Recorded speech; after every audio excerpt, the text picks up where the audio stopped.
Video like जरूर कर लीजिए और ऐसे वीडियो लगातार फ्री में पाने के लिए चैनल को तुरंत सब्सक्राइब कर लीजिए और बेल आइकन को जरूर टैप कर लीजिए ताकि आगे भी सारे वीडियो आपको मिलते रहे। यूट्यूब में फॉलो करते हैं तो प्लीज ये वाला फ्री टेलीग्राम चैनल जरूर ज्वाइन कर लीजिएगा। सारे नोटिफिकेशन सारे अपडेट यहीं पे आते हैं, ध्यान रखिए। हेलो फ्रेंड्स, आपका स्वागत है आपके अपने परिवार सी सेट प्रिपरेशन पर। आज की इस क्लास में नंबर सिस्टम की ये चौथी क्लास है। इससे पहले हम लोगों ने 3 क्लास कर रखा है। अगर आपने उसको नहीं देखा है तो आप प्लेलिस्ट में जाइएगा। यूपीपीएससी टॉपिक वाइज मैथ्स नाम से आपको एक लिस्ट मिलेगा, उसको ज़रूर देखिएगा। वहाँ पे जितने भी क्लास हुए उसमें नंबर सिस्टम के मैंने पूरे के पूरे कॉन्सेप्ट्स को डिस्कस कर दिया है। आज हम लोग यूपीएससी सी सेट 2023 में आए हुए नंबर सिस्टम के सभी प्रश्नों को हल करेंगे।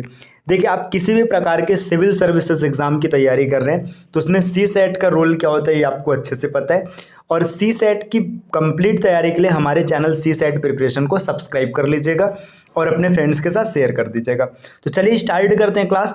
इस क्लास में यूपीएससी सी सेट के नंबर सिस्टम के क्वेश्चंस को रखा गया स्पेशल, सिर्फ नंबर सिस्टम। क्यों नंबर सिस्टम? क्योंकि हमने उसका कॉन्सेप्ट डन किया है। अब देखते हैं कि हम कितने बेहतरीन तरीके से क्वेश्चन टैकल कर पाते हैं।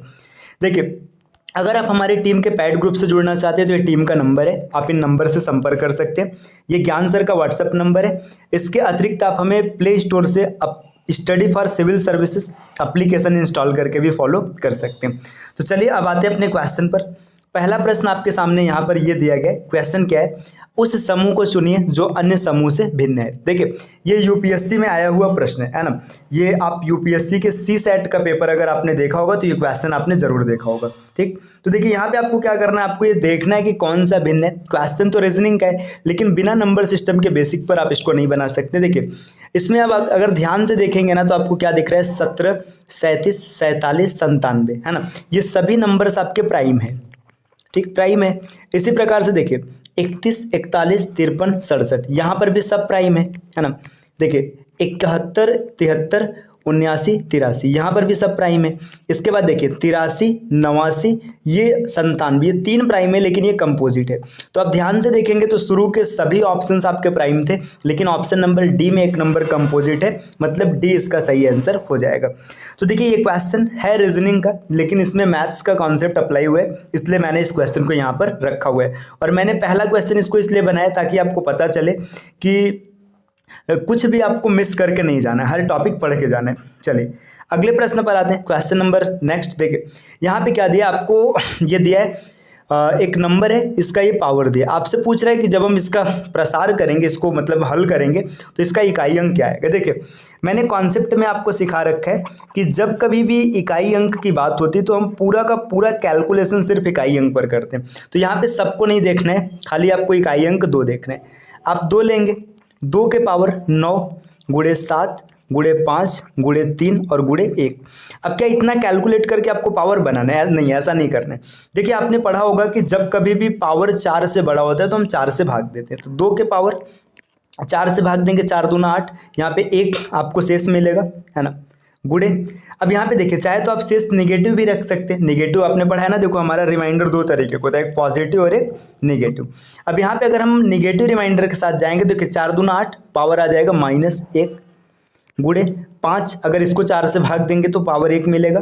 3 को 4 से भाग करेंगे फिर से पावर -1 मिलेगा और गुणे 1 को करेंगे तो 1 ही रहेगा। अब देखिए यहाँ पे सब रिमाइंडर है, मतलब नंबर्स को 4 से भाग दिया गया, जो शेष है उसको रखा गया। अब सभी पावर को मल्टीप्लाई करेंगे, देखो यहाँ पर भी 1, यहाँ पर भी 1, यहाँ पर भी 1, सब 1 है। माइनस और माइनस मिलके क्या हो जाएगा? प्लस हो जाएगा। तो इसका मतलब 2 के पावर 1। अब देखिए अच्छा यहाँ पे अगर ये पूरा अगर नहीं कैलकुलेट होता तो वहाँ पे उसको हम लोग भाजक मतलब 4 से इसको घटा करके पावर सेट कर लेते, लेकिन सेट हो चुका है। तो 2 के पावर 1 कितना होता है? 2 होता है। ऑप्शन नंबर ए इसका बिल्कुल सही हो जाएगा। देखिए ये एक अच्छा क्वेश्चन था। ये क्वेश्चन शेषफल प्रमेय का है। अगर आपने शेषफल प्रमेय नहीं पढ़ा है, और सॉरी इकाई अंक प्रमेय का है, मैं शेषफल प्रमेय बोल गया, इकाई अंक प्रमेय का है। अगर आपने इसको नहीं पढ़ा है तो आप प्ले लिस्ट में जाइएगा, वहाँ से क्लास को जरूर देखिएगा। चलिए अगले क्वेश्चन पर आते हैं। क्वेश्चन नंबर तीसरा देखिए यहाँ पे दिया है 9 को 99 बार लिखकर कोई संख्या n बनाई जाती है। यदि n को 13 से विभाजित किया जाए तो शेषफल क्या आएगा। देखिए आपने एक नंबर लिखा, 9 लिखा, 9 लिखा, 9 लिखा, डॉट डॉट डॉट, आप इसको 99 बार लिख रहे हैं है ना। 99 बार 9 लिख रहे हैं तो क्या आप 99 बार कॉपी पर लिखेंगे? क्या नहीं लिखेंगे। अब देखिए मैंने आपको क्या बताया था, मैंने आपको बताया कि जब कभी भी कोई संख्या 6 अंक का पेयर बनाए, है ना, ऐसे 6 अंक का पेयर बनाए तो ये 7, 11, 13 इन सब से कट जाएगा आराम से। देखो भाग देना है 13 से, मतलब 6 पेयर कट जाएगा। देखिए वापस से बचा कितना, 93 बार। फिर 6 पेयर कटेगा, बचेगा 87 बार। फिर 6 पेयर कटेगा, तो आपको बार बार नहीं करना है। देखो 6 से कट रहा है, मतलब ये जो 99 बार लिखा है इसमें आप 6 से कर लीजिएगा भाग। जब 6 से भाग करेंगे तो 16 छक्का 96, आपको ये पता चलेगा ना कि 96 अंक क्या है वो कट जाएंगे। 16 पेयर कट जाएगा, बचेगा 3 बार, तो 3 बार बचने का मतलब है आप 3 बार लिख लीजिएगा 999।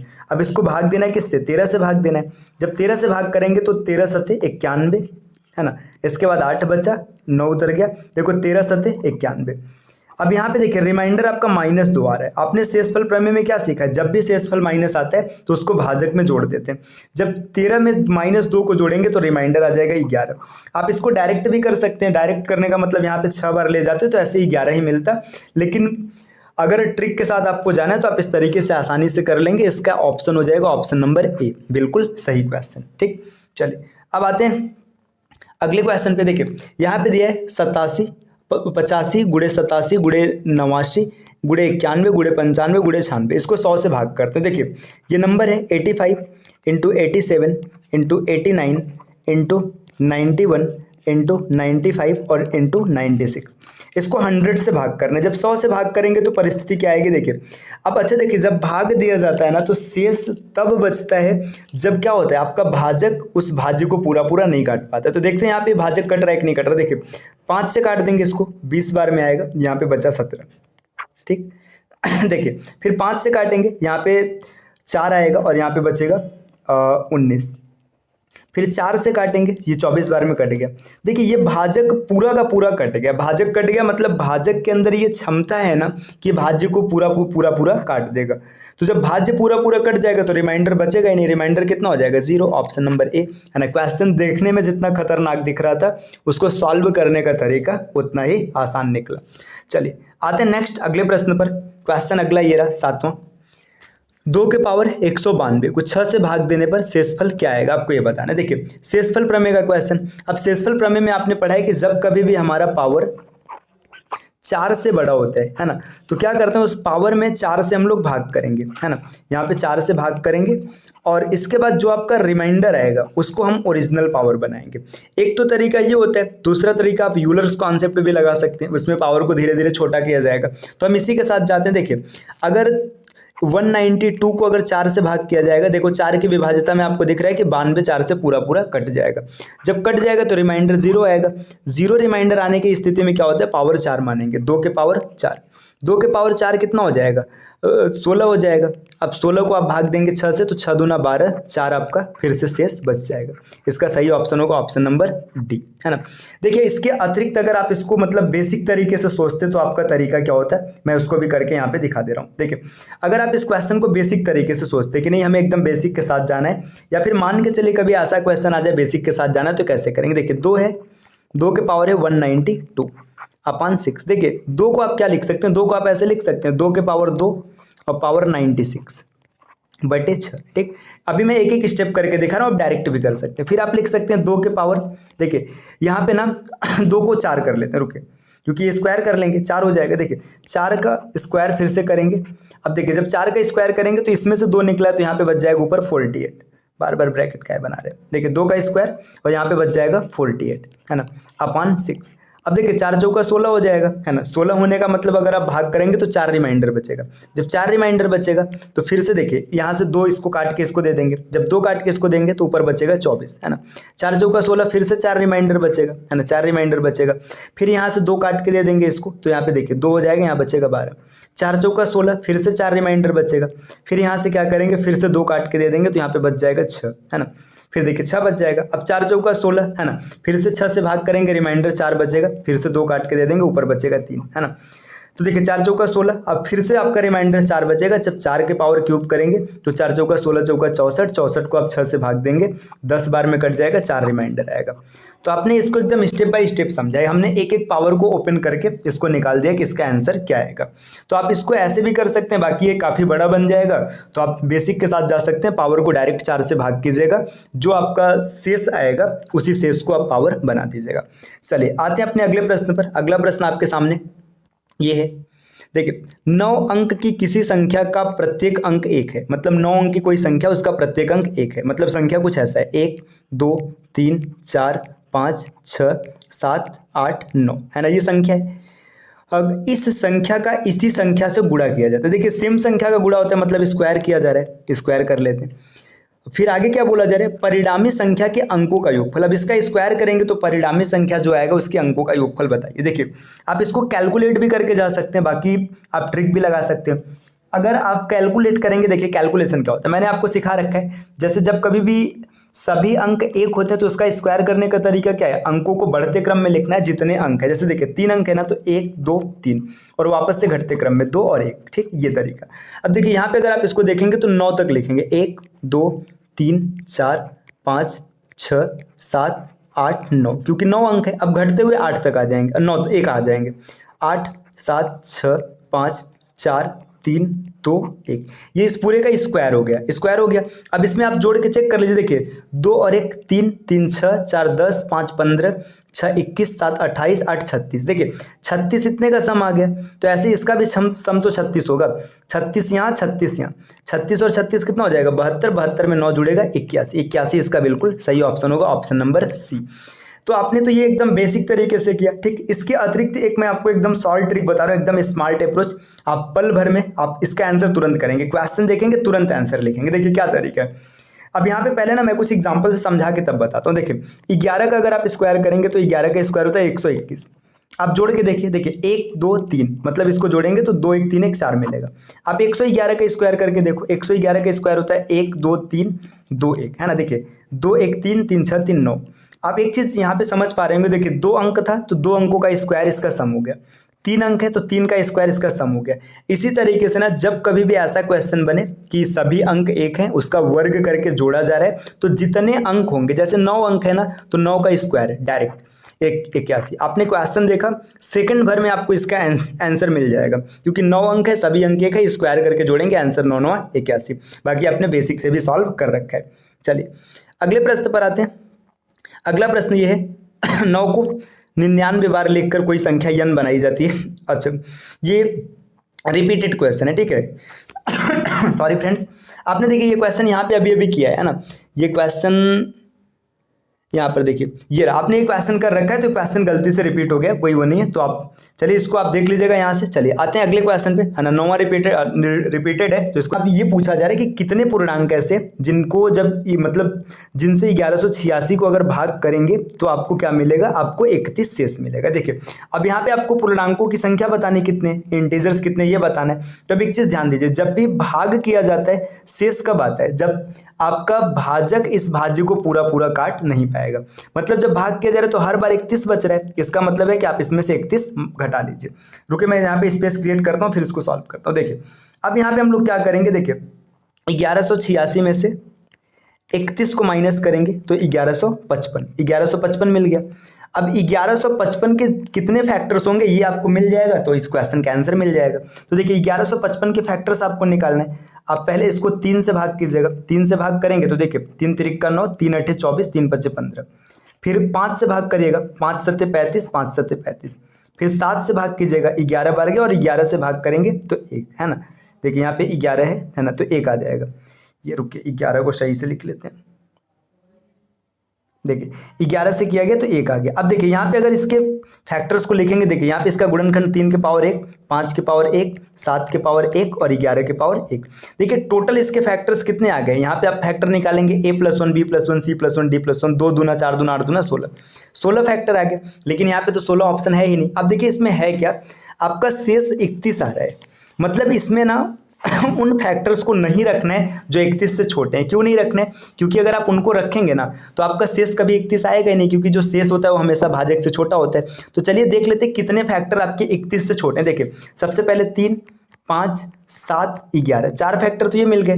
3 बचे 15, 15 भी छोटा है। 5 सते 35, देखिए 35 बड़ा हो जाएगा। 7 3 सते 21, 21 भी छोटा है। इसके अलावा कोई भी ऐसा फैक्टर नहीं बनेगा। अब क्यों नहीं बनेगा? क्योंकि 5 सते 35 है, तो आगे जाएंगे तो बढ़ता जाएगा। तो ये आपके 6 फैक्टर्स ऐसे हैं ना, देखिए 6 फैक्टर्स ऐसे हैं जो आपके क्या हैं जो छोटे हैं। अब देखो यहाँ पर अभी भी आपको ऑप्शन नहीं मैच कर रहा है। अब एक भी तो सबका फैक्टर होता है, तो एक को यहाँ से माइनस कर देंगे तो देखिए टोटल 1 2 3 4 5 6 7, 9 में से 7 फैक्टर बाहर हो जाएंगे तो बचेगा कितना? 9 बचेगा। मतलब कुल 9 संख्या ऐसी है जिनको जिनसे 1186 को भाग करने पर आपका शेष हर बार कितना आएगा? 31 आएगा। तो ऐसी संख्याओं की संख्या 9 है। ठीक, अगर ये क्वेश्चन आपको नहीं समझ में आया होगा तो एक बार आप वीडियो को और देखिएगा, एकदम स्पष्ट हो जाएगा। चलिए नेक्स्ट प्रश्न पर आते हैं, क्वेश्चन नंबर 11। क्वेश्चन 11 क्या है? देखिए P, Q, R और S एक अंक वाली भिन्न भिन्न धनात्मक संख्या है, तो P प्लस Q और R प्लस S का महत्तम मान क्या होगा? महत्तम मतलब मैक्सिमम, है ना। अब देखिए मैक्सिमम की बात कर रहे हैं तो P, Q, R, S ये भी आप मैक्सिमम मानिएगा। मैक्सिमम मानने का मतलब इसमें क्रम अलग अलग हो सकता है, आप इसको 9, 8, 7 और 6 इस क्रम में मानिएगा। ठीक, अब इसके बाद देखिए बोला क्या जा रहा है इसका मैक्सिमम मान। तो आपके पास क्या क्या संभावना है? देखिए 9, 8 को एक साथ रख लीजिएगा, 7, 6 को एक साथ रख लीजिएगा। लेकिन आपको पता है ना कि जब भी मैक्सिमम की बात होती है और गुणा करने की बात है, देखिए 9 6 15 और गुणे 8 7 15, है ना। इनके बीच का डिफरेंस 0 है, मतलब इनकी वैल्यू मैक्सिमम आएगी। 15 15 में 225, इसका बिल्कुल सही ऑप्शन हो जाएगा ऑप्शन नंबर बी। देखिए जब भी दो संख्याओं का गुणा कराना हो उनमें उनके बीच का गैप जितना कम होगा आंसर उतना बड़ा आएगा। जैसे देखिए अगर इसी संख्या को ना हम ऐसे लिख लेते हैं, देखिए अगर 9 8 17 लिख लेते हैं और 7 6 13 लिख लेते तो यहाँ पे मल्टीप्लाई कराने पर 221 आता, है ना। और सॉरी 221 17 दाम 170, 17 3 51 सही 221 आएगा। ठीक है, तो ये आंसर आता। तो देखिए यहाँ पे मिनिमम हो जाएगा। तो इस तरीके से आपको ध्यान देना है कि जब भी ऐसा क्वेश्चन बनेगा आपको मैक्सिमम नंबर सर्च करना है। चलिए अगले प्रश्न पर आते हैं, क्वेश्चन नंबर अगला प्रश्न यहाँ पे क्या बोला गया, देखते हैं। इस क्वेश्चन को समझने का प्रयास करते हैं। यहाँ पे क्वेश्चन ये पूछ रहा है ना कि अभाज्य संख्या P, देखिए यहाँ पे एक संख्या जो P है ना, P आपका अभाज्य है। P जो है ये प्राइम है और एक कंपोजिट नंबर है C आपका क्या है? कंपोजिट है। अब इसके बारे में बोल रहे हैं कि आपको विचार करना है और विचार करके कुछ चीजें यहाँ पे दिया है उसको सेट करना है। देखिए P प्लस C बटे P माइनस C सम हो सकता है। देखिए अब ये बोल रहा है हो सकता है, कैन भी। अब देखिए प्राइम में आप या तो 2 मानिएगा या तो कोई भी संख्या आएगा 3 5, ये ऑड रहेगा। तो ये ऑड इवन कुछ भी हो सकता है। लेकिन कंपोजिट में देखो, कंपोजिट में भी यही परिस्थिति, ऑड इवन कुछ भी हो सकता है। देखिए अब यहाँ पे क्या है ना P प्लस C। अब देखिए P प्लस C जब आप करेंगे ना P प्लस C तो ये आपका देखिए अब यहाँ पे C हमेशा आपको ये देखिए सम भी हो सकता है विषम भी हो सकता है, कोई पॉसिबिलिटी। सम विषम का मतलब समझिए P को अगर आप 2 मान लीजिए C को 4 मान लीजिए, ठीक है ना, तो यहाँ पे सम आएगा। अब नीचे की भी परिस्थिति यही है, आप इसको 2 मान लीजिए और नीचे वाले को 4 मान लीजिए, है ना। तो देखिए यहाँ पे आपका 6 और यहाँ पे आ जाएगा -2, तो ये सम भी आ सकता है। अब विषम की बात करेंगे, जैसे इसको अब P को 3 मान लीजिए, है ना, 3 मानेंगे तो ये सम देखिए ये हो सकता है, ठीक। तो यहाँ पे पॉसिबिलिटी है, ये सम हो सकता है। अब आगे बोल रहे हैं 2P प्लस C विषम हो सकता है। देखिए 2P अब प्राइम में ना, आप समझिए यहाँ पे दूसरे पॉइंट को हम लोग समझते हैं थोड़ा सा। दूसरा पॉइंट जो बोल रहा है अगर उसको हम लोग समझे तो ये पॉइंट क्या बोल रहे हैं, देखिए आपसे बोल रहा है कि 2P मतलब प्राइम इंटू 2। अब अगर कभी भी ना किसी भी संख्या में आप 2 से गुणा कराएंगे तो हमेशा आपका इवन हो जाएगा, इवन। और यहाँ पे आगे बोला जा रहा है कि C विषम हो सकता है। देखो C आपका कंपोजिट है, आप यहाँ पे ऑड भी रख सकते हैं या इवन भी रख सकते हैं। तो अगर ऑड रखेंगे तो ये ऑड मिलेगा, इवन रखेंगे तो इवन मिलेगा, तो हो सकते हैं, है ना।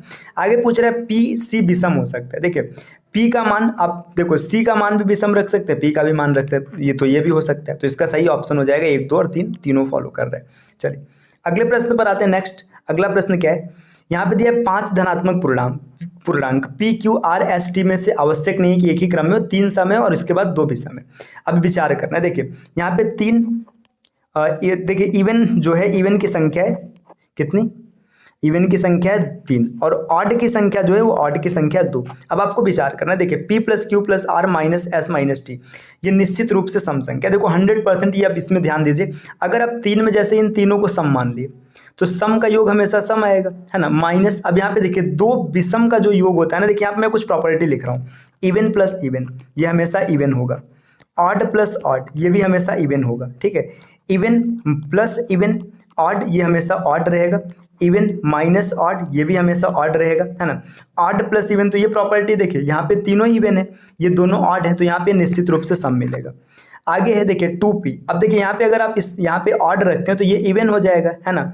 यहाँ पर देखिए इसको अगर आप ऑड रखेंगे तो इवन हो जाएगा, इवन हो जाएगा, और वापस से ये मतलब इन सबको आप देखेंगे, देखिए अगर यहाँ पर ये ऑड तो ये इवन बन जाएगा, ऑड तो इवन बन जाएगा, ऑड तो इवन बन जाएगा, और इवन इवन इवन को जोड़ेंगे तो आपको इवन मिल सकता है, तो निश्चित रूप से विषम में ये गलत हो जाएगा। ऑप्शन नंबर ए खाली पहला वाला फॉलो कर रहे हैं। तो देखिए ये कुछ क्वेश्चंस थे जो कि, अच्छा एक क्वेश्चन अभी और है, देखिए क्वेश्चन क्या है, अगला क्वेश्चन 1 2 3 4 इन अंकों से किसी अंक को बिना दोहराए बनी उन 4 अंकों की संख्याएं जो 2000 से कम है का योगफल होगा। देखो ये क्वेश्चन तो है परम्यूटेशन कॉम्बिनेशन का, लेकिन आप नंबर सिस्टम का प्रयोग करके भी इसको बना सकते हैं। देखिए 1 2 3 4 इन 4 अंकों का प्रयोग करना है और आपको क्या करना है, संख्या बनाना है जो 2000 से कम है। अब 2000 से कम है का मतलब क्या है, इसका इकाई अंक हमेशा 1 रहेगा, इकाई अंक 1 रख लीजिए, है ना।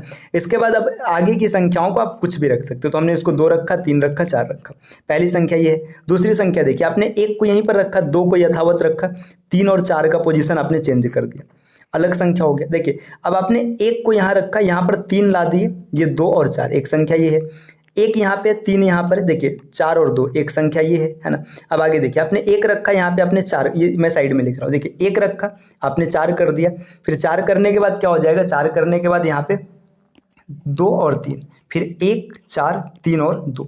अब इन सभी संख्याओं को जोड़ देना, देखिए जोड़ लेते हैं, 4 3 7 4 11, है ना, 12 13 13 3 16 16 और यहाँ पर 2 16 2 18 8 सबका यूनिट डिजिट है, अभी बात नहीं बनेगी। और आगे बढ़ते हैं, एक हासिल है, 3 2 5 4 9 9 और 3 12 12 4 16 16 17 18 और एक हासिल था, 18 1 19, है ना। देखिए अब यहाँ पे 98 आ गया, ठीक है, तो आपको ऑप्शन नंबर ये सही हो जाएगा, बाकी आगे चेक करने की जरूरत नहीं है।